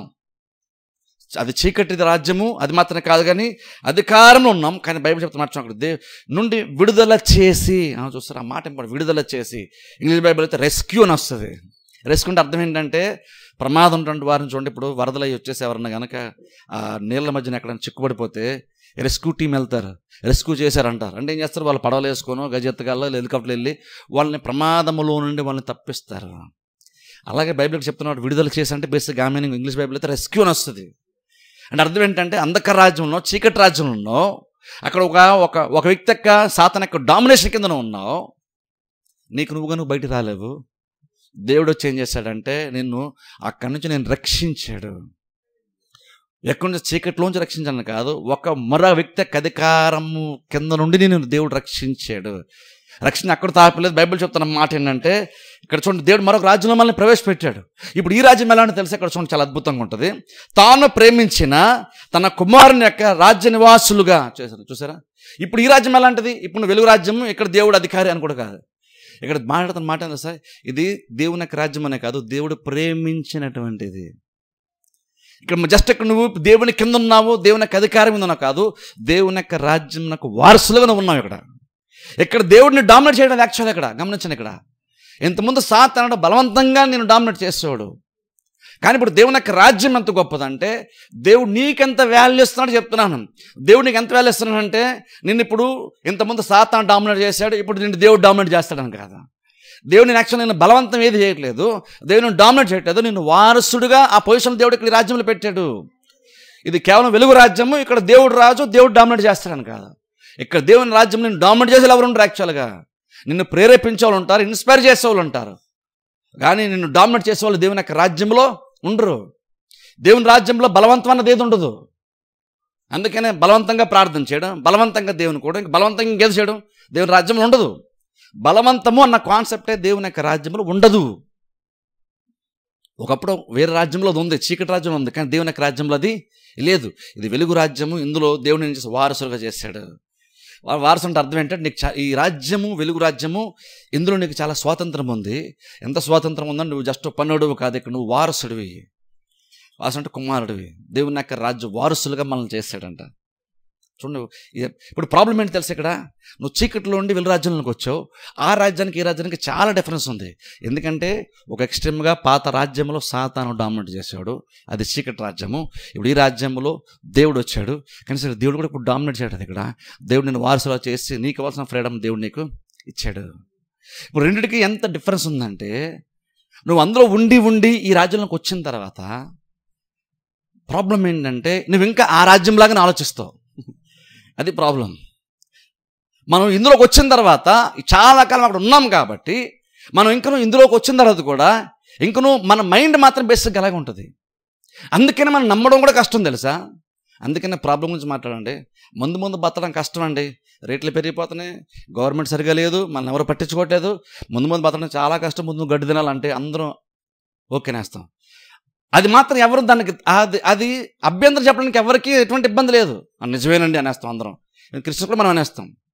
కానీ ప్రపంచంలో ఉంది, కానీ దేవుని కుటుంబం మనం అందరం ఫ్యూచర్లో మనం బాగానే ఉంటాం. ఎందుకంటే మనం దేవుని రాజ్య వారసులము, మనం దేవుని నమ్ముకున్నాం కాబట్టి. సింహ పిల్లలు ఏమి గలవే, ఆకలి కొంటేమో, కానీ దేవుని ఆశ్రయించే వారికి ఏ మేలు కొద్ది ఉండదని చెప్పండి. చాలామంది నమ్మరు అది. ముందు బతకడం కష్టం, రేట్లు పెరిగిపోతున్నాయి, పెట్రోల్ రేట్ ఎంత అయిపోయింది, కూరల రేట్ ఎంత అయిపోయింది అని చెప్తే అందరం కూడా నిజమే అంటాం. కానీ ఇవన్నీ రేట్లు పెరిగిపోతున్నాయి. సరే, ఇంకను యెహోవా నా కాపరి కాబట్టి దేవుడు నన్ను బతికిస్తాడు, ఇంతకంటే బెటర్గానే బతుకుతాను అని అనడం మనకు చాలా కష్టం. అది నమ్మడం మనకు చాలా కష్టం. ప్రాబ్లం ఏంటంటే నువ్వు అలాంటి బ్యాక్గ్రౌండ్ నుంచి వచ్చావు కదా, అలాంటి పరిస్థితులు నువ్వు వచ్చావు, అందుకని కదా అర్థం కాదు. అందుకే అది నమ్మడం ఇప్పుడు నీకు కష్టం. ఎందుకంటే అక్కడ దేవుడు డామినేట్ చేసి వచ్చాడు. ఇప్పుడు నువ్వు రాజ్యంలో దేవుడు రెస్క్యూ చేశాడు, నిన్ను రక్షించాడు, తీసుకొచ్చాడు. ఇప్పుడు దేవుడు డామినేట్ చేస్తాడేమో అనుకుంటావు. కానీ దేవుడు నేనేం పరిపాలన డామినేట్ చేయట్లేదు. దేవుడు నేను రాజ్య వారసులుగా చేసి నీకు ఫ్రీడమ్ ఇచ్చాడు. నిన్ను దేవుడు బెటర్గా మార్చాలని దేవుడు అనుకుంటున్నాడు. కాకపోతే మనకి ఇక్కడ నమ్మడం కష్టం. ఇప్పుడు దేవుడు మనకి ఫ్రీడమ్ ఇచ్చాడంటే మనం నమ్మడం కష్టం. దేవుడు ఇక్కడ మనల్ని బెటర్గా మారుస్తాడంటే మనం నమ్మడం కష్టం. ఇప్పుడు మనం మంచి వ్యక్తి యొక్క పరిపాలన కిందకి మనం వచ్చాము. ఈయన మనల్ని బలవంతం చేయడు, కానీ మనల్ని ప్రేరేపిస్తాడు అని నమ్మడం కష్టం. ఈయన మనల్ని మంచిగా చూసుకుంటాడు అని నమ్మడం మనకు కష్టం ఇప్పుడు. ఎందుకంటే మనం అలాంటి బ్యాక్గ్రౌండ్ నుంచి వచ్చాము.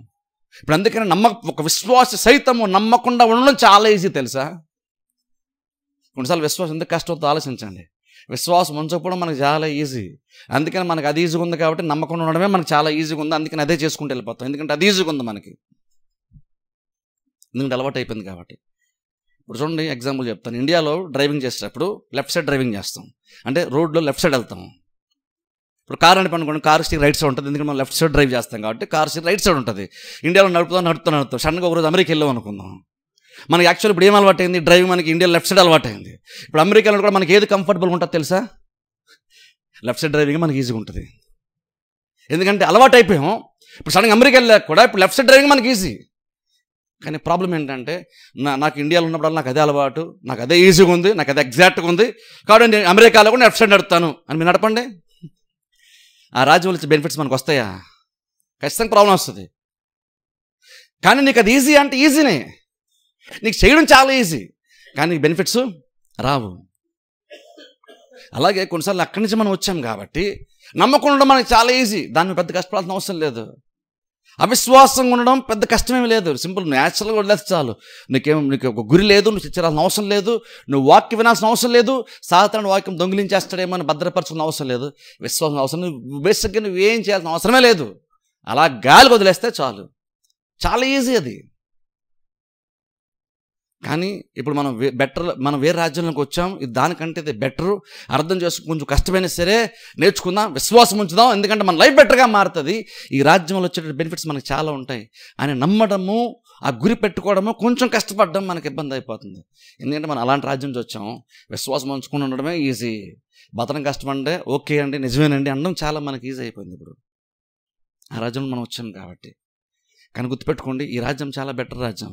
నువ్వు కొంచెం కష్టపడితే నీ లైఫ్ చాలా చాలా బెటర్గా దేవుడు మారుస్తాడు. అక్కడ చెప్తాను, దేవుడు అన్నీ ఆల్రెడీ సిద్ధపరిచాడు.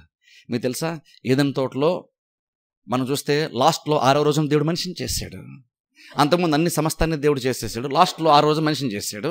మనకు తెలుసు మనిషికి అవసరం పెద్దాన్ని ముందుగా దేవుడు చేశాడు కాబట్టి ముందుగా రెడీ చేసేసి ఆ తర్వాత మనిషిని చేశాడు. ఎందుకంటే మనిషి కళ్ళు తెరిచి రెడీగా జీవించడం స్టార్ట్ చేయగానే నాకు అవసరం ఎక్కడుంది ప్రభు అని ప్రభువుని అడగాల్సిన అవసరం లేనంతగా పక్క ప్లాన్తో దేవుడు ముందు అన్నీ మనిషికి అవసరం ప్రతిదాన్ని చేసేసి ఆ తర్వాత మనిషిని చేశాడు. ముందు అవన్నీ ఎందుకు చేశాడండి అంటే, అవన్నీ 6వ రోజు నేను మనిషిని చేస్తాను కాబట్టి ఆ రోజున మనిషికి ప్రతి ఫలం అవసరం అవుతుంది కాబట్టి నేను ముందే ప్రతిదీ మనిషికి అవసరం ప్రతిదాన్ని ముందు చేస్తాను, లాస్ట్లో మనిషిని చేస్తాను. అప్పుడు ఏంటంటే మనిషి అక్కడ బయటకు వచ్చింది, మనిషి ఉనికిలోనికి వచ్చిన తర్వాత ఆయనకి ఇది లేదు నా దగ్గర అనడానికి కంప్లైంట్స్ ఆదాం దగ్గర ఉండవు. అలా దేవుడు ప్లాన్ చేసి పక్కాగా ప్లాన్ చేసి సమస్తాన్ని చేశాడు, 6 రోజున మనిషిని చేశాడు. కానీ మీకు తెలుసా, 6 రోజున మనిషిని చేసిన తర్వాత కూడా అప్పటివరకు ఆదాం కోసం ప్రతిదాన్ని ముందుగానే 5 రోజులు దేవుడు చేసిన తర్వాత కూడా, ఇంకా మీరు బైబిల్ చదవండి, 6 రోజున మనిషిని చేస్తే దేవుడు ఆశీర్వదించాడని బైబిల్ మనం చూస్తాం. ఆదాము కోసం ప్రతి ముందు రెడీ ఉన్నప్పుడు ఇంకా ఆశీర్వాద పని ఏంటి? ఇప్పుడు ఆలోచించారు మీరు? మనం అనుకుంటున్నామంటే అవన్నీ ఉంటే ఆశీర్వాద పని లేదు అనుకుంటున్నాం. అవన్నీ ఉంటే ఆశీర్వాద పనే ఉందిలేండి అనుకుంటున్నాం. ఇప్పుడు అన్ని దేవుడు రెడీ ఇచ్చి పెట్టినప్పుడు, అన్ని ఆదాముకు ఉన్నప్పుడు ఇంక మళ్ళీ ఆ రోజున ఆశీర్వదించడం ఎందుకు? అన్నీ రెడీగా ఉన్నాయి కదా. అన్నీ రెడీగా ఉన్నప్పుడు మళ్ళీ ఆశీర్వాదం ఎందుకు ఆదాముకి? దేవుడు ఏదైతే సిద్ధపరిచిన దాన్ని స్వతంత్రించుకోవడానికి ఈ ఆశీర్వాదము ఆదాము యొక్క జీవితంలో పనిచేస్తుంది. దేవుడు రెడీ చేశాడు, కానీ అనుభవించాలి కదా ఆదాము. అనుభవించాలంటే ఆశీర్వాదము ఆదాముకి అవసరం. కానీ ప్రాబ్లం మనమే అనుకుంటున్నామంటే అవన్నీ ఉంటే అది ఆశీర్వాదం వేసుకుంటాం. 6 రోజులు 5 రోజులు దేవుడు ఏదైతే చేశాడో, ఆ చెట్లు ఫలాలు ఆదాము కోసం నీళ్లు తాగడానికి కట్టుకోవడానికి వస్త్రాలు అన్నీ అదే ఆశీర్వాదం వేసుకుంటున్నాం. అది నిజంగా అదే ఆశీర్వాదం అయితే మరి ఆల్రెడీ 5 రోజులు దేవుడు చేస్తాడు కదా, మళ్ళీ 6 రోజు ఎందుకు మనిషిని ఆశీర్వదించాడు? 6 రోజున మనిషిని ఆశీర్వదించడం ఏం చెప్తుందంటే, ఆ 5 రోజుల్లో దేవుడు ముందు ఏదైతే చేశాడో అది ఆశీర్వాదం యాక్చువల్గా కాదు. అది మంచిదే, అది దేవుడు చేసిందే. కానీ ఆ ధనము ఐశ్వర్యము అది వేరు, దేవుని యొక్క ఆశీర్వాదము వేరు. వాటన్నిటికంటే ఆశీర్వాదం ఇంకా చాలా చాలా గొప్పది. అంటే అర్థం ఏంటంటే దేవుడు ప్రతిదీ ముందుగానే రెడీగా ఉంచుతాడు. అయినా ఇంకో నువ్వు దేవుని మీద ఆధారపడడం చాలా ఇంపార్టెంట్. అలాగే ఏదంతో ఎలాగైతే ఆదాము దేవుడు ప్రతిదీ సిద్ధపరిచాడో, అలాగే దేవుడు మన లైఫ్లో కూడా దేవుడు ఎప్పుడు కూడా అలాగనే పనిచేస్తాడు. దేవుడు పనిచేసేటువంటి విధానమే అది. అందుకంటాను చూడండి, అందుకని మనము అది నమ్మడం చాలా ఇంపార్టెంట్. దేవుడు మన కొరకు సిద్ధపరిచాడు అని అర్థం చేసుకొని విశ్వాసమును గురిగా పెట్టుకోవడం చాలా చాలా ఇంపార్టెంట్. మనం అందుకంటే చూడండి, విశ్వాసం సీరియస్గా తీసుకోవాలంటాను నేను. అందుకనే మన విశ్వాసం అల్పంగా తీసుకుంటున్నాను అంటే విశ్వాసం సీరియస్ తీసుకో. ఎందుకంటే ఆ విశ్వాసం ఎంత బలమైందంటే నీ స్థితిని ఈజీగా మార్చగలిగేంత బలమైంది విశ్వాసము. విశ్వాసం మార్చేస్తుంది. నీ సామర్థ్యం వల్ల కూడా అది మారదు, తెలుసా? కానీ ప్రాబ్లం ఏంటంటే మనము ఇక్కడ వచ్చిన ఇంకొను అయ్యే రాజ్యంలో వచ్చాము అలాగనే ఆలోచిస్తూ ఉంటాం. ఇజ్రాయేల్ ప్రజలు ఉన్నారు చూసారు, ఐగుప్తులో ఉండి బయటకు తీసుకొని రావాలని దేవుడు వాళ్ళు రెస్క్యూ చేద్దాం అనుకొని, రక్షిద్దాం అనుకొని దేవుడు మోషేని పంపించినప్పుడు ఇజ్రాయేల్ ప్రజలు చాలా హ్యాపీ ఫీల్ అయ్యారు, తెలుసా? మోషే వచ్చి అన్నాడు, దేవుడు నన్ను పంపించాడు మిమ్మల్ని విడిపించడానికి అని చెప్పినప్పుడు చాలా హ్యాపీ ఫీల్ అయ్యారు వాళ్ళు. ఎందుకంటే వాళ్ళు మొర్రపెట్టారు కదా దేవునికి, ప్రభు మమ్మల్ని విడిపించు ప్రవ్వా, మమ్మల్ని రక్షించు ప్రవ్వా అని దేవుని మొర్ర పెడితేనే కదా దేవుడు మోషేతో మాట్లాడుకుంటాడు. వారు మొర ఆలకించి నేను దిగొచ్చాను కాబట్టి మోషే నువ్వు వెళ్ళి వాళ్ళని విడిపించి కనాను దేశంలోనికి వాళ్ళని నువ్వు నడిపించు. ఒకసారి ఆలోచించండి, వాళ్ళు సిన్సియర్గా ప్రార్థన చేశారు. వాళ్ళ ప్రార్థన దేవుడు అంగీకరించాడు. గమనించండి, వాళ్ళు ప్రార్థన చేశారు, ప్రభు మమ్మల్ని విడిపించు, మా స్థితి మార్చు ప్రభు అని ప్రార్థన చేస్తే వాళ్ళ ప్రార్థన దేవుడు స్పందించి మోషేతో మాట్లాడేటప్పుడు అన్నాడు, మోషే వాళ్ళ మొర నా చెవుల్లోకి వచ్చింది, వాళ్ళ శ్రమ నేను చూశాను, వాళ్ళ బాధ నేను చూశాను, కాబట్టి నేను దిగొచ్చాను, వాళ్ళ ఐగుప్తులో ఉండి విడిపించి కనాను దేశం తీసుకెళ్ళాను, నేను దిగొచ్చాను. మోషే నువ్వు వెళ్ళన్నాడు, మోషే నువ్వు వెళ్ళన్నాడు. సరే మోషే వెళ్ళాడు, ప్రజలకు చెప్పాడు, నాయకులు చెప్పాడు, నేను దేవుడు ఇలా పంపించాడు అన్నప్పుడు వాళ్ళు సరే ఇల్లు మంచిదే, మేము అందుకే ప్రార్థన చేసాం, అది జరిగితే చాలా బాగుంటుంది, కాబట్టి మోషే నువ్వు వెళ్ళి ఫరోతో మాట్లాడు. మోషే వెళ్ళాడు, ఫరోతో మాట్లాడాడు. ఫరో నేను కుదరదు, నేను ఒప్పుకోను అన్నాడు. మీరు బైబిల్ చదవండి, ఒప్పుకోని తర్వాత నేను క్లుప్తం చెప్పేస్తాను. నేను పంపించను అని చెప్పిన తర్వాత వెంటనే ఫరోకి వచ్చిన థాట్ ఏంటో తెలుసా? వీళ్ళు చాలా ఖాళీగా ఉన్నట్టున్నారు, వీళ్ళు ఎంత పని చెప్పినా ఇంకా వీళ్ళు చాలా టైం ఉంటుంది, అందుకని ఇలా బయటికి పోవాలని ఆలోచన చేస్తున్నారు వీళ్ళంతా, కాబట్టి ఎక్కడ వీళ్ళకి పని ఇంకెక్కువ చేయాలని చెప్పేసి ఆ వెట్టి చాకరీ చేసే అధికారులను నియమించి ఇంకా కఠినంగా పనిని బాగా సెట్ చేసాడు. ఇంకెక్కువ వాళ్ళన్నీ సమకూర్చుకొని పని చేసి అంతలా చేసాడు. గమనించి పెడితే ప్రాబ్లం వచ్చిందో వెంటనే వాళ్ళేమో తెలుసా, నువ్వు రాకపోతేనే మాకు బాగుంది అన్నారు వాళ్ళు. నువ్వు రాకపోతేనే బాగుంది. మరి మీరు ప్రార్థన చేసింది ఏమైంది? నువ్వు దేవునికి ప్రార్థన చేసావు కదా సిన్సియర్గా, ప్రార్థన చేసావు, ఇప్పుడు మర్చిపోయావు, నువ్వు విడిపించ నువ్వు ప్రార్థన చేసావు, ఇప్పుడేమో మోషే వచ్చాడు హ్యాపీ ఫీల్ అయ్యావు, కానీ చిన్న ప్రాబ్లం రాగానే నన్ను అసలు నువ్వు రాకుండా ఉంటేనే మా లైఫ్ బాగుండేది, ఇప్పుడు మాకు కొంచెం శ్రమలు ఎక్కువ అయిపోయినాయి. వాళ్ళకి ఇప్పుడు ఎలా ఉందంటే మోషే రాకుంటేనే కొద్దో గొప్ప ఐగుప్తులో బానిసలుగా బందీలుగా అణచేయబడుతున్నా సరే ఇదే బాగుంది అనిపించింది వాళ్ళకి. విడుదల ఆశపడుతున్నారు, జరిగితే బాగుండి ఆశపడ్డారు, కానీ దానికోసం కొంచెం నమ్మిక ఉంచుదాం, కొంచెం గట్టిగా పట్టుకుందాం, మనం ప్రార్థన చేసాం, దేవుడిని అడిగాం, దేవుడు వచ్చాడు, ఫోన్లో కొంచెం లేట్ అయినా త్వరలోనే కార్యం జరిగిపోద్దేమో, కొంచెం ఓపిపడదాం, కొంచెం నిరీక్షణ ఉంచుదాం అని అనిపించదు వాళ్ళకి.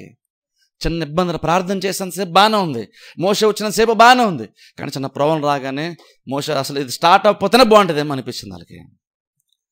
సరే మొత్తాన్ని మోషే వెళ్ళి మళ్ళీ మాట్లాడుతూ వచ్చాడు.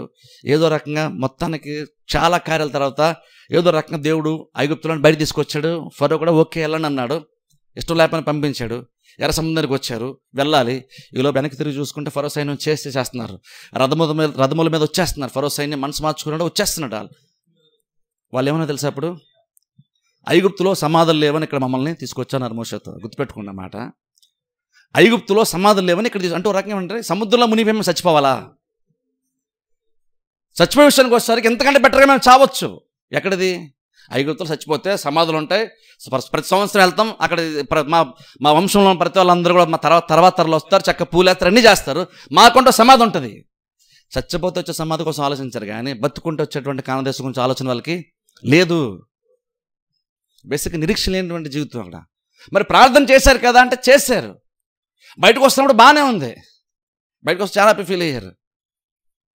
కానీ చిన్న కష్టం ఎదురుగా చిన్న ఇబ్బంది రాగానే వాళ్ళు వెళ్తున్న సడన్గా ఒక అడుగు పడడం లేట్ అయ్యేసరికి, ఇబ్బంది వచ్చేసరికి, మేము చచ్చిపోయిన ఇక్కడ తీసుకొచ్చావా అని చావు కోసం మాట్లాడడం స్టార్ట్ చేశారు వాళ్ళు. అప్పుడు మరలా మోషే ఏదో రకంగా దేవుని యొక్క ఆలోచన బట్టి సముద్రాన్ని పాలు చేస్తే చక్క మళ్ళీ హ్యాపీగా పాటలు పాడుకుంటూ నడుచుకుంటూ మళ్ళీ వెళ్ళిపోయారు. కానీ మీకు తెలిసి అవతలకి వెళ్ళిన తర్వాత మళ్ళీ నీళ్ళు ప్రాబ్లం వస్తే మళ్ళీ సనుక్కోవడం మొదలెట్టారు. మీరు బైబిల్లో చదవండి, చాలా రెఫరెన్స్ ఉంటాయి. యాక్చువల్గా నిర్గమకాండం, సంఖ్యాకాండంలో మీరు చదివితే చాలా రెఫరెన్స్. ప్రతి చోట వాళ్ళు ఐగుప్తు గురించి ఎన్నిసార్లు వాళ్ళ మైండ్లో తలుచుకున్నారో తెలుసా మీకు? ఎన్నిసార్లు ఐగుప్తుని తలుచుకున్నారో తెలుసా? వాళ్ళు చిన్న ప్రాబ్లం ఇవి టైంలో అయితే వాళ్ళు దేవుడు మన్నా కురిపిస్తూ ఉన్నప్పుడు మన్నా తిని బోరు కొడితే వాళ్ళకి మాంసం తినాలనిపించినప్పుడు మరలా మోషే మీద సనుక్కోవడం వాళ్ళు మొదలు పెట్టారు. తెలుసా? సనుక్కున్న వాళ్ళు ఏమని తెలుసా? ఇక్కడికంటే మా లైఫ్ అక్కడే బాగుందన్నారు. తెలుసా? లిటరల్ మీరు బైబిల్ చదవండి, ఇక్కడికంటే మా లైఫ్ ఐగుప్తులోనే బాగుందన్నారు వాళ్ళు. ఐగుప్తులోనే బాగుంది. వెనకాల మరి అప్పుడు ప్రార్థన చేశాగా నువ్వు, దానికి ఆన్సర్ వాళ్ళ దగ్గర ఉండదు. అవిశ్వాసం ఎలా పనిచేస్తుందో చెప్తున్నాను. నువ్వు స్వతంత్రించుకోవడానికి వెళ్ళేటువంటి దారిలో ఎలాంటి సిచ్యువేషన్స్ నువ్వు ఫేస్ చేస్తావో చెప్తున్నా. కానాన్ దేశంకి వెళ్తా ఉంటే బాగానే ఉంటుంది, ఊహించుకున్నాను. కానీ వెళ్తున్నప్పుడు దారిలో నువ్వు విశ్వాసం ఉంచి వెళ్ళాల్సిన జీవిత విధానం ఉంటుంది చూసారా, అది మనకు కష్టం. అందుకని తరచుగా వాళ్ళు మేము చచ్చిపోతే బాగున్నారు. మూమెంట్లో అయితే యాక్చువల్గా చూసుకుంటే చూడండి, సంఖ్యాకాండంలో 14వ అధ్యాయంలో అక్కడ చూడండి, మోషే వేగు చూడడానికి పంపిస్తాడు చూస్తారా, ఇలా దేశ సంచరణ చూసి వస్తారు.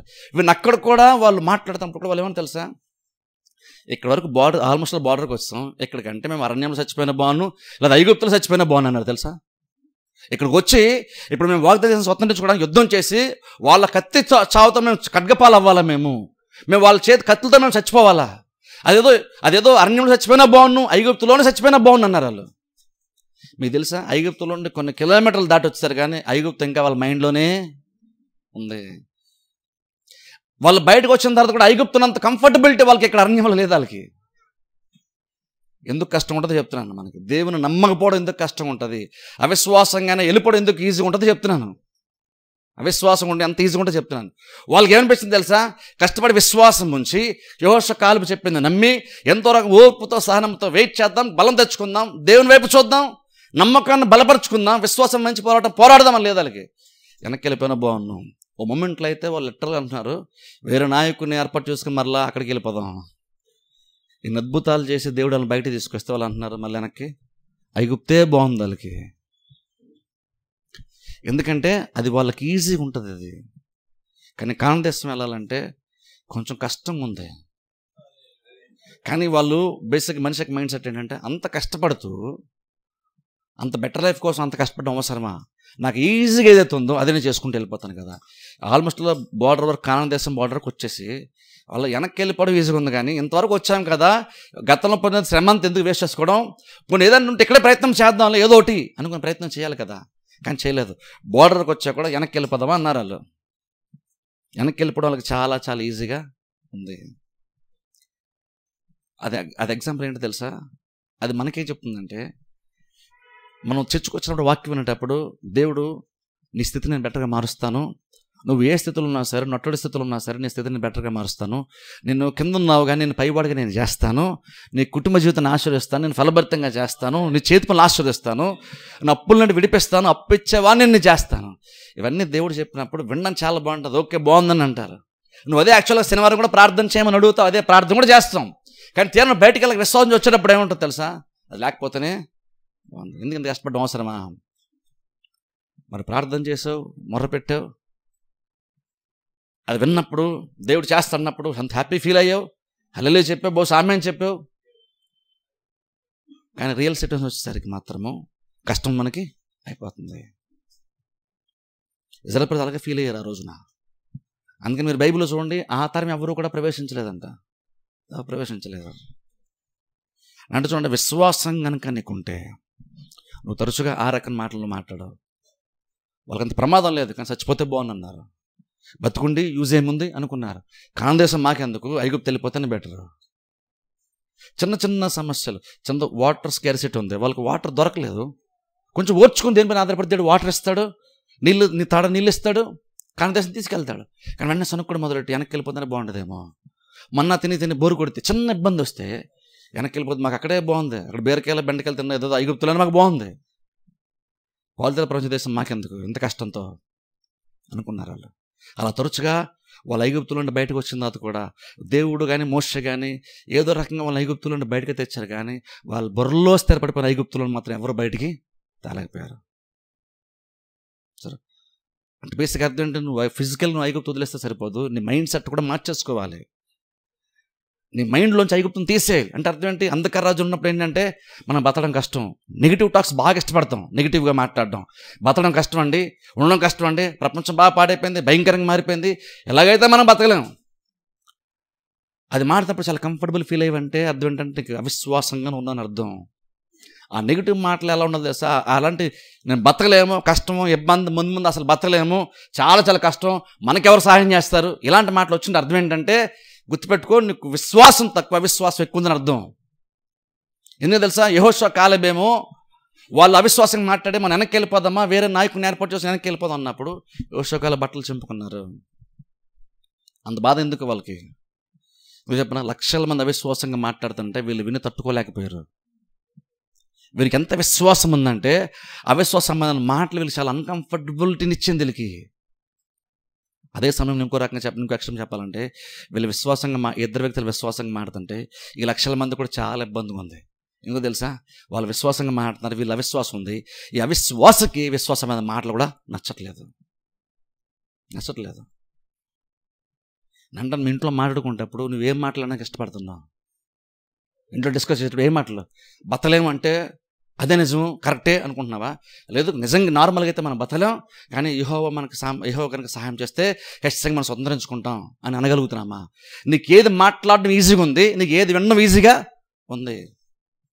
నేను చెప్తున్నాను చూడండి, బాధ ఏంటంటే చాలా తక్కువ మంది యెహోషువ కాలేబులాగా ఉంటారు, చాలా తక్కువ మంది యెహోషువ కాలేబులాగా ఉంటారు. అవిశ్వాసమైన మాటలు వాళ్ళకి వినగానే వాళ్ళు చాలా ఇబ్బంది అవుతుంది. అంటాను, మనం విశ్వాసం ఎంత ఎదిగిపోవాలంటే అవిశ్వాసం మన ఇంట్లో ఎవరైనా అవిశ్వాసంగా మారుతుంటే మనం నచ్చకూడదు, అంత విశ్వాసంగా ఎదగాలంటాను. అంత విశ్వాసంగా మనం ఎదగాలి, యెహోషువ కాలేబులాగా ఉండాలంటాను నేను. మన ఇంట్లో ఎవరన్నా సరే అవిశ్వాసంగా లక్షల మందిలా మాడుతుంటే కనీసం కుటుంబంలో ఒకరిద్దరైనా లేచి యెహోషువ కాలేబులాగా మాట్లాడే ఉండాలి, కుటుంబంలో ఒకరైనా సరే ఉండాలి. చాలా ఇంపార్టెంట్ అది.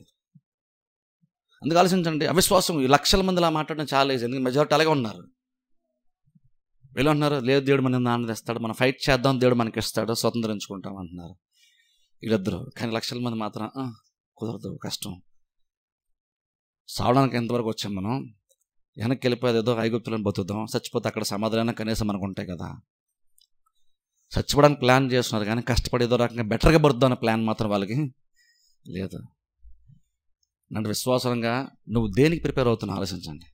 చావుకు ప్రిపేర్ అయిపోతున్నావు, లేదా మనకి బెటర్గా బతుకుతాం దానికి ప్రిపేర్ అవుతున్నావా? అది ఆలోచించుకోవాలి మనం. కానీ నిరీక్షణ, దేవుడైతే నిరీక్షణ ఇస్తున్నాడు, నిరీక్షణ మనకి ఇస్తున్నాడు. ఐగుప్తు వెళ్ళిపోయి చచ్చిపోవడం చాలా ఈజీగా ఉంది, కానీ కొంచెం కష్టపడినా కాని దేశంలోకి వెళ్దాం, అక్కడ పాలిత ప్రపంచ దేశం ఉంది, అందులో సమృద్ధి ఉంది, అందులో బెటర్గా ఉంటుంది, అందులో మనం సమాధానంగా బ్రతుకుదాం. మనకంటూ ఒక స్థలం ఉంటుంది, అది వాగ్దాన దేశము. దేవుని కనుదృష్టి ఆ దేశం మీద ఉండేటువంటి స్థలంలో దేవుడు మనల్ని పెట్టాలనుకుంటున్నాడు. అందే కదా మోషేని పంపించాడు. మోషేని పంపించాడు కూడా మనం ప్రార్థన చేసిన దాన్ని బట్టే కదా దేవుడు మోషేని పంపించాడు. మనం కూడా చర్చిలో చాలామంది ఆర్థిక ఇబ్బందుల గురించి, స్వస్థతల కోసం, వేరే వేరే సమస్యల కోసం, వివాహాల కోసం, గర్భాల కోసం మనం ప్రార్థన చేస్తాం కదా. మనం కూడా వాళ్ళలాగానే మొరపెట్టాం దేవునికి. కానీ దేవుడు దానికి ఆన్సర్గా నిన్ను మోషేని పంపించినట్టుగా నీకు వాక్య పరిచయం దేవుడు ఇస్తాడు.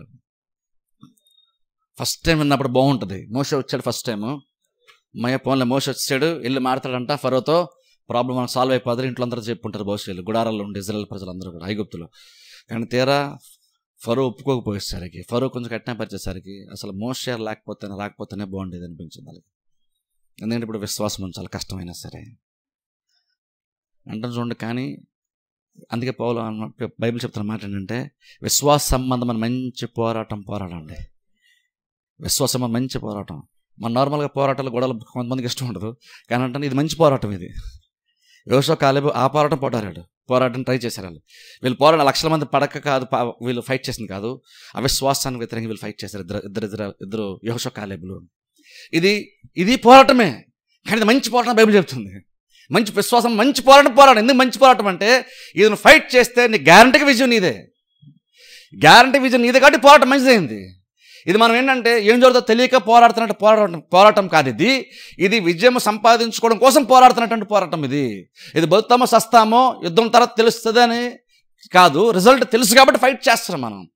ఇది మంచి రిజల్ట్ ఉంటుంది కాబట్టి, ఇది మంచి పోరాటం కాబట్టి మనం పోరాటం రెడీ అయిపోతున్నాం. యెహోషువ కాలేబు లాగా అంటే మనం దానికి రెడీ అవ్వాలి.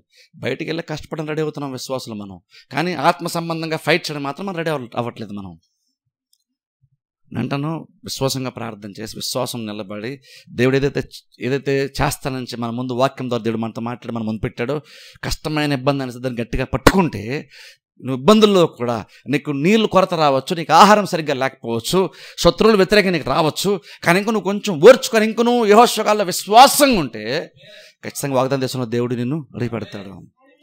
కానాను దేశం వెళ్దాం అనేటువంటి కాన్సెప్ట్ ఇజ్రాయెల్ ప్రజలది కాదు, దేవుడిది. దేవుడు వీళ్ళని అక్కడికి తీసుకెళ్ళి ఎంతమందిని బయట తోలేసాడు తెలుసా? మీరు వెళ్ళిన చదవండి, అక్కడ చాలా మంది కోసం దేవుడు మారుతాడు. పెరుజీలు, హిత్తీలు అని బోల్డ్ పేర్లు చెప్తాడు. అక్కడ వాళ్ళందరినీ వెళ్ళగొట్టి నేను మీకోసం రెడీ చేస్తున్నాడు దేవుడు. ఎంతమందిని బయట పంపించాడు మన కోసం, ఇజ్రాయెల్ ప్రజల కోసం, కానీ వాళ్ళే వెళ్ళడానికి రెడీగా లేరు. దేవుడు అంత సిద్ధపరుస్తాం మన కోసం. వెంటను నమ్ముదాం, దేవుడు ప్రతిదీ చేస్తాడు. చేయడానికి దేవుడు రెడీగా ఉన్నాడు, సిద్ధపరిచాడు. నీకు అవసరం ప్రతిదీ దేవుని దగ్గర ఉంది. కాబట్టి నువ్వు ఏదైతే ప్రార్థన చేస్తావో దాన్ని నమ్ము. నువ్వు నమ్మి పట్టుకున్న తర్వాత కష్టాలు వస్తాయి, కానీ ఇంకా గట్టిగా పట్టుకో. ఎంత ఎక్కువ వ్యతిరేకత అంత గట్టిగా వాగ్దాన్నే పట్టుకో, దాని మీదే నిలబడు, దాన్ని గట్టిగా హోల్డ్ చేసి ఉండు. ఖచ్చితంగా ఒక టైం వస్తే ఖచ్చితంగా వాగ్దాన దేశంలో నువ్వు ప్రవేశిస్తావు. ఎందుకంటే నిన్ను బెటర్గా మారుద్దాం అన్నది దేవుని నాకు ఐడియా. అందుకని దేవుడు చెప్పి చేయకుండా ఉండడు. అందుకని నమ్మండి. కష్టాల్లో కూడా యాక్టివ్గా దేవుళ్ళ సాగనని చెప్తాను. అందుకని విశ్వాసం ఉంచాలంటే అందరూ చెప్పని చూస్తారు స్టార్ట్లో. విశ్వాసం ఎలా వచ్చేస్తుంది నీకు? ఇంట్లో కూర్చొని నమ్మేస్తాను లేండి అంటే రాదు. తరచుగా సిస్టమాటిక్గా చర్చకొచ్చి నువ్వు టైం కేటాయించి కష్టపడి ఇక్కడ కూర్చొని నువ్వు విశ్వాసం ఉంచడానికి, వాక్యం ఉండడానికి టైం తీసుకొని కష్టపడితే నువ్వు బయట కష్టపడాల్సిన పని నీకు ఉండదు. నరుల కష్టం చేత అది ఎక్కువ కాదు. నువ్వు బయటికి వెళ్ళి గంట కష్టపడతాను, ఓటీ చేస్తాను అంటే అదే గంట ఇక్కడికి వస్తే నీకు బెటర్గా ప్రతిఫలం దేవుడు నీకు ఇస్తాడు కదా. అక్కడ ఫైట్ చేయొద్దు. దేవుడి దగ్గరికి వచ్చి ఎక్కడ విశ్వాసం ఉంచడానికి, వాక్యం విని గట్టిగా విశ్వాసంలో బలపడడానికి ఫైట్ చేయండి. చర్చరానికి కష్టపడండి, వాక్యం శ్రద్ధగా వినడానికి కష్టపడండి, విశ్వాసం ఉంచడానికి కష్టపడండి. ఇది కష్టం, ఇది తక్కువ కష్టం. ఇది తెలుసా, బయట కష్టం వెట్టి చాకరి, ప్రతిఫలం రాదు ఇక్కడ. కానీ ఇక్కడికి వచ్చి నువ్వు కష్టపడు, ప్రతిఫలం. అందుకనే విశ్వాస సంబంధం మంచి పోరాటము. కష్టం వచ్చిన గుర్తుపెట్టుకోండి. నీకు విశ్వాసం వ్యతిరేకంగా కష్టం వచ్చిన గుర్తుపెట్టుకోండి. నమ్మేనండి కానీ కష్టం వచ్చినండి అన్నప్పుడు గుర్తుపెట్టుకోండి, మంచి పోరాటము. ఇది ఫైట్ చేస్తే ఖచ్చితంగా నాకు విజయము వస్తుంది. ఎందుకంటే ఇది మంచి పోరాటం. ఈ పోరాటం పోరాడండి. ఎందుకంటే ఈ పోరాటంలో ఫైట్ చేసి ఓడిపోయినటువంటి వాళ్ళు ఉండరు. బైబిల్ ఎవరైతే అలా ఈ ఫైట్ చేసి విశ్వాస సంబంధంగా పోరాడి ఓడిపోయిన వాళ్ళు బైబిల్లో లేరు. నిజంగా విశ్వాస సంబంధంగా ఈ రోజుల్లో కూడా ఈ 2025 సంవత్సరంలో మనం కూడా ఫైట్ చేస్తే ఓడిపోము. ఎందుకంటే ఈ పోరాటం దేవుడే చెప్పేశాడు, ఇది మంచి పోరాటము. ఎందుకంటే గ్యారంటీ విజయం మనదే. అది నమ్మి విశ్వాసం ఉంచండి. వచ్చి వాక్యం విని బలపడండి. ప్రార్థన చేస్తున్న కష్టం వచ్చని చెప్పేసి వెనక్కి వెళ్ళిపోద్దు, విశ్వాసం వదిలేదు. విశ్వాసం మంచి పోరాటం పోరాడితే తప్పకుండా దేవుడు చెప్పింది మన జీవితంలో జరుగుతుంది. ప్రార్థన చేసి అందరూ తల వంచుకెళ్ళి మూసుకోండి.